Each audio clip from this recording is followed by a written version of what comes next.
Carlo, nakay assignment sa science? Umana ko mo, GM. Pakupya ha ko, Bing. Pag-sure, tagsa kayo na si Sir.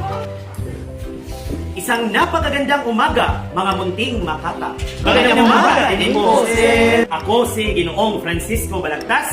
Pwede niyo rin tawagin Ginoong Isko, ang guro niyo sa Philippines. Makaraan ko pangalan ni Sir Luke. Tama! Lumang-luma man ang aking pangalan, pero bagong-bago ang aking patakaran. Sorry, Sir. Huwag kang humingi ng pasensya sapagkat ito naman ay katotohanan at walang malisya. Wow, grabe si Sir. Rhyme na rhyme. Ngayon kayo ay makinig. May nais ipahiwatig ang aking munting tinig. Ano ho yun, sir? Kayo ay aking ipapangkat na tig-apat-apat.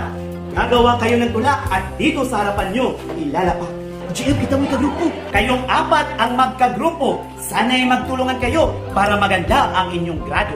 Ano ho klaseng tula, sir? Ang gagawin niyong tula ay tula sa kaibigan. Kaya kailangan ninyong galingan ng maganda ang kinalabasan.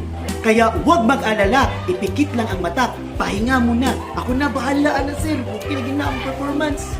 Hindi man araw-araw na nakangiti, ilang beses na rin tayong humihindi. Di na mabilang ang ating mga tampuhan.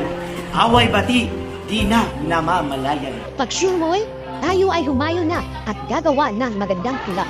Ni, makata,